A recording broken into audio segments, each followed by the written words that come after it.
13.17 is an absolutely massive patch with a grand total of 22 champions being changed along with 8 item alterations. As always, we'll be setting you guys up with everything you need to know heading into the patch, breaking down every single change and providing you with a complete update on the solo queue meta thanks to the help of our challenger players and analyzing the most recent data. But before we get into it, be sure to check out SkillCapped if you want to truly get better at League of Legends. We're the only service that offers a money-back guarantee if you don't climb at least 5 divisions while actively using our service. We do this because our service really does work, and if it doesn't work for you, you shouldn't pay. Learn more at the end of this video or click the link in the description below. Right out of the gate, we have some pretty big buffs to fighter champions as Stridebreaker and Gore Drinker are being changed. Stridebreaker is seeing its health increase from 300 to 375. A 75 health increase is equal to 200 gold worth of stats for free. A few champions who will benefit greatly from this buff include Rek'Sai, Garen, Darius, Nocturne, Olaf, and Set. As for the Gore Drinker buff, it's seeing a very similar change. However, it's actually being buffed even more significantly. Health on Gore Drinker is going up from 300 to 400. This means you're getting an extra 267 gold worth of stats for free now. One champion to really watch out for this patch, who we expect to become the most OP jungler, is Jarvan. Especially with all the other changes we're about to cover, jungle meta is going to be trending heavily in Jarvan's favor. Renekton and Lee Sin are the only other 2 champions who are building Gore Drinker in almost every single game right now, so they'll be seeing an uptick in strength this patch too. Spear of Shojin is being altered to provide more health in exchange for less AD, so Jarvan's 2-item core is going to be much more durable now. Health on Shojin is going from 350 to 500. AD is dropping from 65 to 60. Gold efficiency wise, the 150 health being added to Shojin is worth 400 gold, while the 5 AD you're losing is worth only 175 gold. This means from base stats alone, it is a net gain of 225 gold worth of stats for free. The Dragon Force passive is buffed, going from 8 plus 8% bonus AD to 16 plus 4% bonus AD. Riot has stated this will be a buff up until 200 bonus AD, but let's be real here, in most games you're not reaching 200 bonus AD, so it's really just a flat out buff. All in all, some really solid buffs to Spear, and other than Jarvan, Hecarim and Jax are 2 champs who will benefit from this one greatly. If you guys have been following the pro scene as of recent, you would have noticed that Yone players have been running Even Shroud as their mythic. To try and combat this, Riot will be providing some buffs to increase the early game durability of Immortal Shield Bow, with its Lifeline passive going from 215 scaling to 500 to 290 scaling to 500. To combat the Even Shroud abuse even further, Riot will be directly targeting the item, lowering its damage amp from 10 to 7%. This should now dissuade Yone players from building the item, but it also comes at the cost of nerfing many melee supports. Bloodthirster has become a staple 3rd item on a plethora of ADCs, so Riot will be nerfing the item this patch. Health threshold for the bonus damage is going from 50 to 70%. Another round of nerfs to Static Shiv for 13.17, targeting the AP ratio once again. This time, the AP ratio on the damage proc to champions is going from 30 to 15%. It's kind of weird that Riot doesn't just completely remove the AP ratio entirely from the item if they don't want LeBlanc running it, but I guess they want hybrid ADCs to still get some benefit out of the ratio. LeBlanc gets hit the hardest by this nerf, but Kai'Sa and AP Varus are affected as well. For the 2nd patch in a row, Riot will be issuing nerfs to Duskblade. This time around, they are making a pretty big change to how its passive works. Riot has stated that you will no longer be invulnerable to damage while untargetable. Nerfs last patch didn't end up forcing many champions off Duskblade, but we could definitely see that changing with this nerf. Many champions can just swap over to building Eclipse or Ghostblade though, so in the grand scheme of things, the overall power of many champs won't be dropping by much. Even someone like Aatrox, who has been performing miles better with Duskblade than anything else, is going to be liking the Gore Drinker buffs, and he could swap back to building that. We've really seen Future's Market emerge as a highly picked rune, especially on junglers, so Riot will be nerfing it for 13.17. Debt limit is going from 145 plus 5 per minute to 100 plus 8 per minute. On paper, this reads as a 45 gold decrease at level 1, but keep in mind with the gold per minute going up and the fact you won't be purchasing your first item with Futures Market in effect until a few minutes into the game, it's even less than a 45 gold nerf. Small hit across the board to many champions, but we can't see it being enough for people to drop the rune completely, especially on junglers who go first strike, because the other options in the row being Dematerializer and Biscuits are pretty worthless on jungle champions. In reality, you'd have to stop taking the inspiration tree entirely for many champs to stop going Futures, and we can't see that happening. A change to Catch-Up XP is being issued this patch. Previously, Catch-Up XP would trigger when 2 levels down and round up to be more forgiving. This meant that even if you were only 1.4 levels down, you'd still be counted as 2 levels down and receive the Catch-Up XP bonus. From now on, the rounding will occur normally, which will punish junglers who fall behind in levels a bit harder now. The last system change we have is one to Dragon. Dragon is now going to show a patience bar, so you'll know when it's going to reset if you drag it out too far. Diving into the top lane champion changes. first champion buff for this patch is Gnar. Mega Form is going to be bolstered, as Gnar Q damage is going from 25 scaling to 205 to 45 scaling to 225. Mega W base damage is up as well, from 25 scaling to 145 to 35 scaling to 155. 30 extra damage with your all-in combo, and if you're able to get a few Qs off while in Mega Form, the damage from the buff definitely adds up. As a result of these changes, we will be giving Gnar a push up the tier list, going from B into A. Arguably the most impactful change of the entire patch is going to Tryndamere, with his attack range being increased. It's going from 125 up to 150, so a 25 range increase. Even just being able to squeeze in an extra auto attack here and there due to this buff is going to be really impactful for Trynd. Tryndamere is a champion who has been having some sneaky good success with Stride Breaker in recent patches, so with the item buff, that's another change going in his favor. We'll be giving Tryndamere a push up the tier list, going from A into S for 13.17.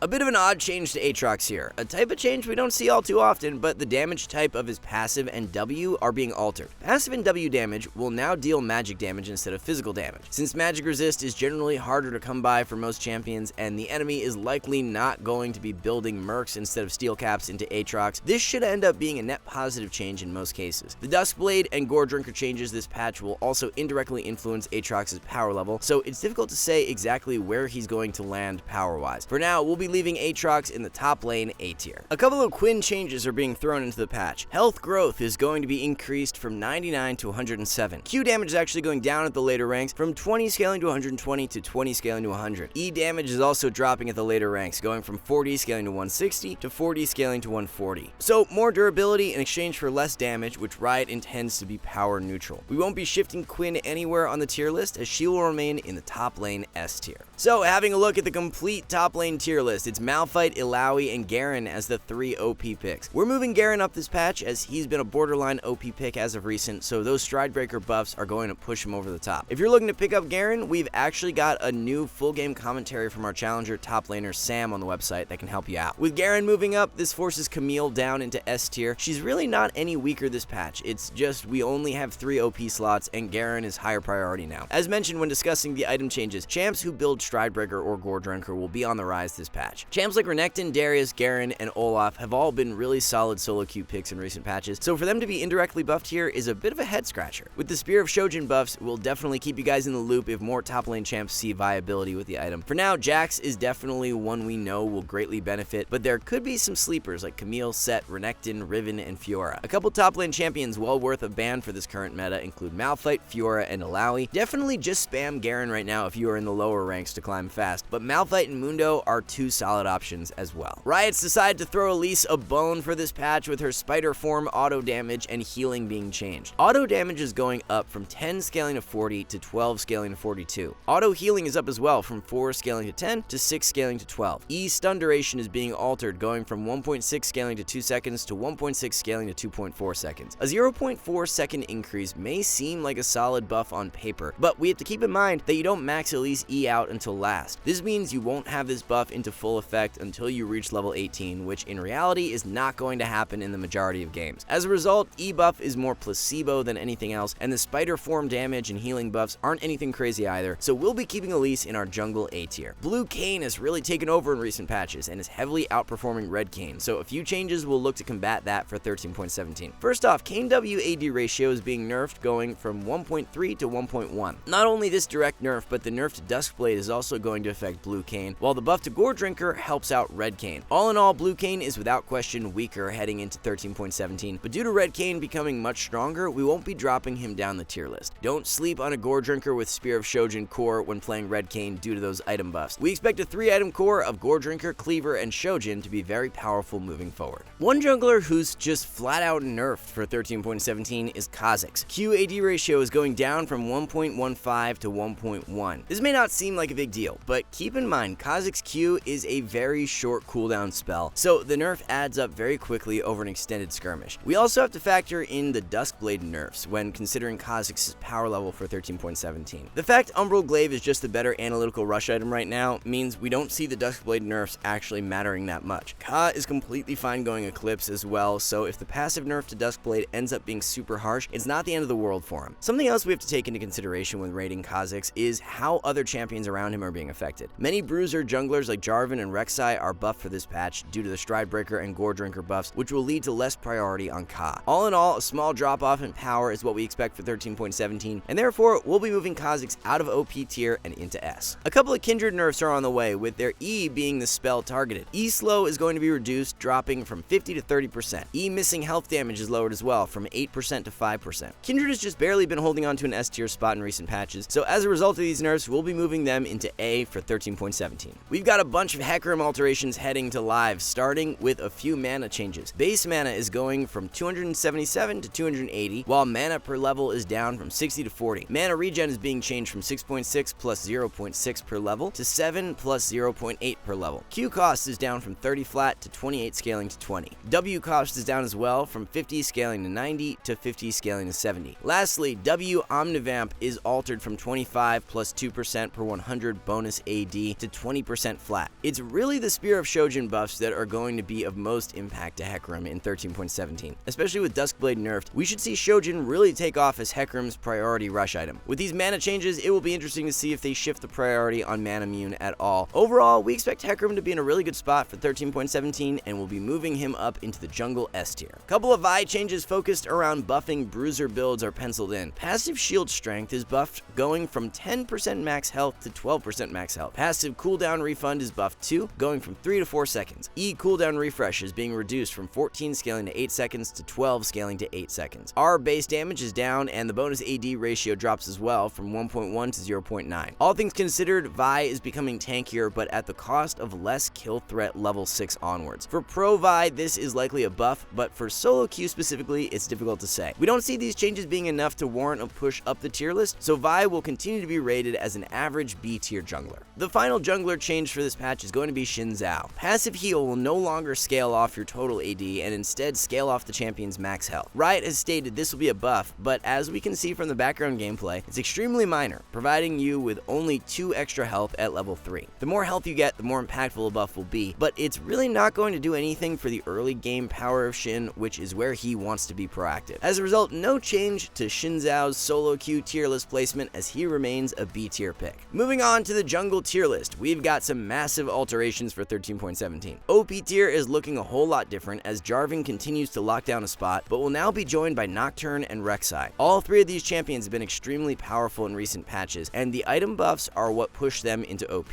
Nocturne and Rek'Sai are amazing with the Stridebreaker rush, while Jarvan not only benefits from the Gore buffs, but the Spear of Shojin buffs as well. Being efficient as a jungler is extremely important to reach your carry potential, so if you guys have yet to check out Hector's new course on efficiency, it's now up on our website. If you're looking to climb out of low elo the fastest, Nocturne is the highest priority pick, followed by Shyvana and Rammus. A few junglers highest on our ban list for 13.17 include Evelynn, Kha'Zix, and Jarvan. With the jungle meta all covered, let's move on to having a look at the mid lane. Lux is first on the buff list with a bunch of alterations. Mana regen is being reduced from 8 to 7. Passive damage is going up from 20 scaling to 190 to 30 scaling to 200. AP ratio on passive damage is up as well, from 20 to 25%. Q cooldown is reduced from 11 flat to 11 scaling to 9 seconds. E damage is going down though, from 70 scaling to 270 to 65 scaling to 265. Overall, changes should end up as a net buff, but it's going to be matchup dependent as to how impactful the changes actually are. When you're in range matchups, proccing passive consistently is not all that reliable, so losing damage on E will negatively affect you in those lanes. Into melee champs though, where you can more consistently weave in auto attacks, changes should be positive. We see Lux gaining some power off the back of these changes, but not enough to move the needle, and therefore she'll remain in the mid lane A tier. It feels like every second patch we get a buff to Orianna, and that is the case for 13.17. Health growth is going from 105 to 110. W damage is up from 60 scaling to 240 to 70 scaling to 270. These buffs are really nice, but we still think Ori needs one extra nudge to really push her back into meta. Another buff in the coming patches, and we can see Ori sneaking into the S tier for mid lane, but for now, she'll remain in A. Twisted Fate is next up on the buff list. Riot will be increasing the champion's Q-AP ratio, going from 80 to 90%. The thing about an AP ratio buff for a champion like Twisted Fate is that he really doesn't stack as much AP as your typical mage. Rapid Fire Cannon is generally purchased third, while Everfrost has less AP than the other mage mythics. Although it's a buff, it's really not one that is going to significantly increase Twisted Fate's solo queue viability, so we continue to rate him as a B tier pick. One of the more unexpected champions being buffed for this patch is Vex. It's understandable to see Ori and Twisted Fate buffed, but Vex really wasn't in need of any. Changes are actually quite significant as well, with Vex Q damage damage going from 60 scaling to 240 to 70 scaling to 250. W cooldown is dropping from 20 seconds all the way down to 16 seconds at rank 1. More of a quality of life change here, but Vex R will now mention which enemies are in range of the spell when you ping the ability. The 4 seconds off on W in lane is going to make Vex an even harder counter to melee assassins. For pro play, the buff likely doesn't mean that much, but for solo queue, where melee mids are generally the most popular, this buff is quite massive. We've had Vex rated as a strong S tier pick in recent patches, so due to these buffs, we're giving her the bump into OP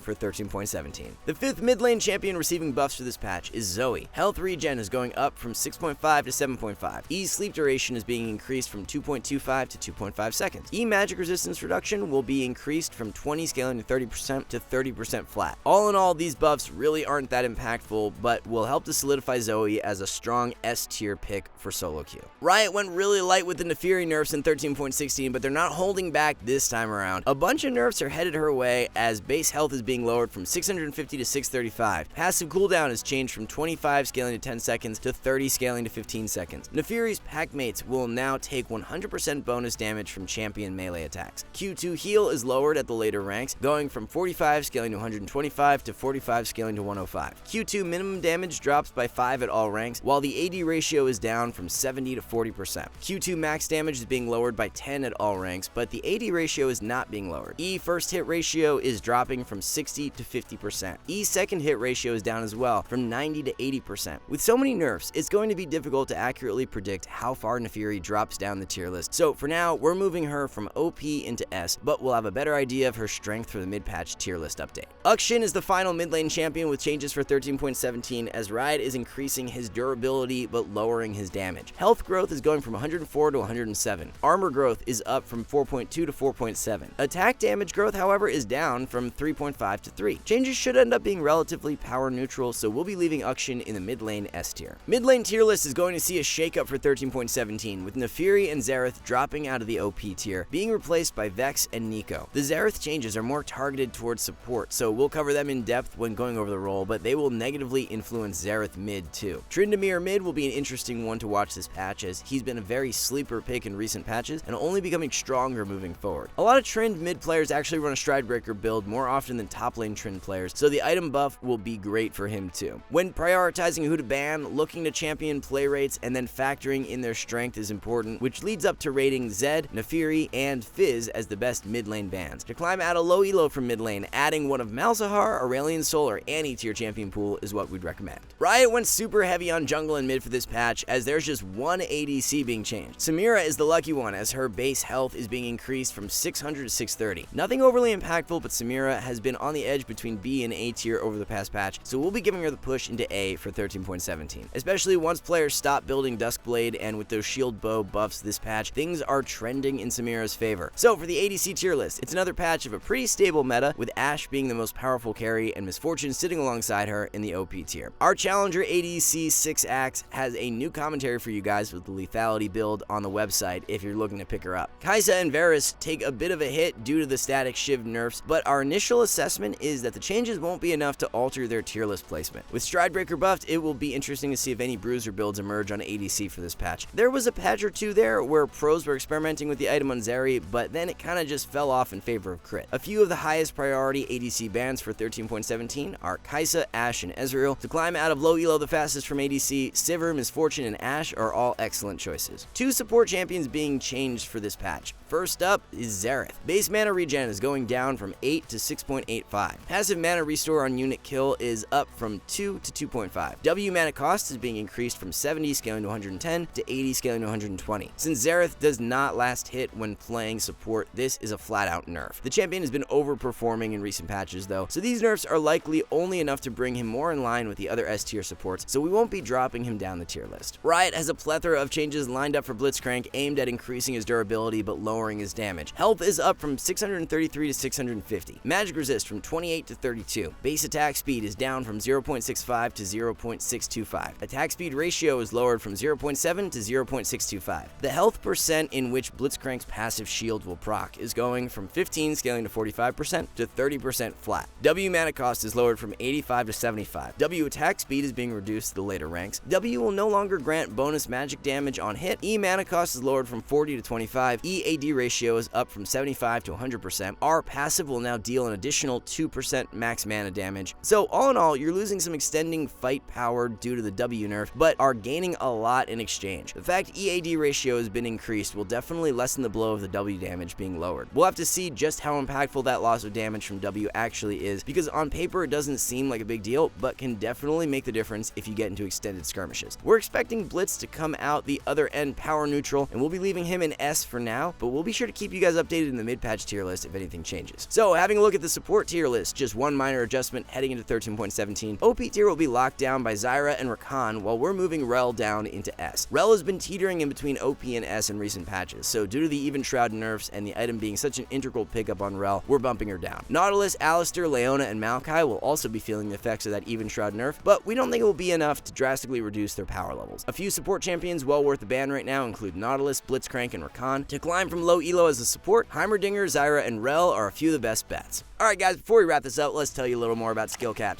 So, we offer a 5-division rank up guarantee, and think that's a pretty crazy thing to offer. It's like a gym membership guaranteeing you'll get ripped. Your local gym would go bust if they offered that, right? Not us. We've offered this for years because our service really does work. It works so well, in fact, that we're able to produce by far the largest catalog of premium league guides on the internet. We add over 20 videos a week, with over 1,600 guides curated into over 100 courses no one can compare. We've also sent Challenger players into Elo Hell 714 times and counting, where they commentate how to carry live. They also respond to all questions asked. So that's going to wrap everything up for our 13.17 tier list update. Thank you so much for watching, everyone, and we'll see you back soon.